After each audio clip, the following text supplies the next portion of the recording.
Hey guys, I'm going to show you how to make the flying geese units for our quilt, and I'm going to show you a technique that has less waste and they're fast flying geese. So with this technique you're going to start with one 7 3/4 inch square of fabric, and for each square of fabric like this it's going to yield 4 flying geese. However, there are a couple things to watch out for with this technique.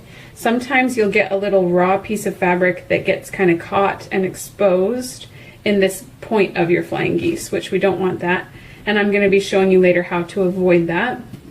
And then the second thing is, if you're making flying geese using directional fabric where there's an obvious top and a bottom, like you can see with these houses, this looks right side up, only one of the 4 flying geese for every square you start out with is going to be the correct direction.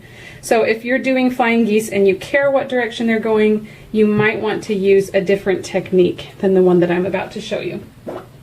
So for this one, you're going to start with your 7 3/4 inch of patterned fabric, and then you're going to take 2 4 1/4 inch pieces and lay them down like this. And you want I've drawn a line on the wrong side of my neutral pieces. Oops, sorry. And you want those lines that you drew to kind of match up right here in the middle so it makes one continuous line. So then I'm going to sew 1/4 inch on either side of this line that I drew so that it just overlaps and makes 2 big long seams. And after we've done that, you're going to move it to the cutting mat and you're going to cut right along that line that you drew. So you can see if this was right here, I'd be cutting right along that line, and then it's going to create 2 pieces that look like this. One that'll be this way and one that would be that direction. Alright, so I'm going to take both of those pieces, I'm going to fold the neutral pieces down and press it just like this. Alright, so now I've got this funky looking thing, and you're going to take another neutral square with the line drawn on the back, and now I'm going to sew on either side of this line. So here you can see I've done one of those seams. It starts here and it comes all the way down and it comes out right there. Now this is the part where when we're done, we're going to sew on the other side, we're going to cut on this line, and you'll see there's one of our flying geese units. But here's the part that you need to be careful of with that raw fabric. Alright, so I want to see if you can see this.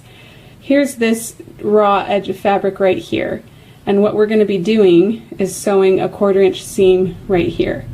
Well, most of the time 1/4 inch seam will bury that raw fabric just fine, but sometimes you're going to need to use just a little more than 1/4 inch so that that raw fabric isn't peeking out. So you want to make sure that this seam isn't too shallow. So what I like to do is just get a marker, water soluble one, and just kind of lift this up, see where it is, and just put a dot right there. And that way I make sure my seam goes beyond that dot so that I'm not going to have a problem with this raw fabric showing. And I've purposefully done the measurements a little big with these so that if you need to do bigger than 1/4 inch seam, you can do that, and you should still be able to square it up to the right size.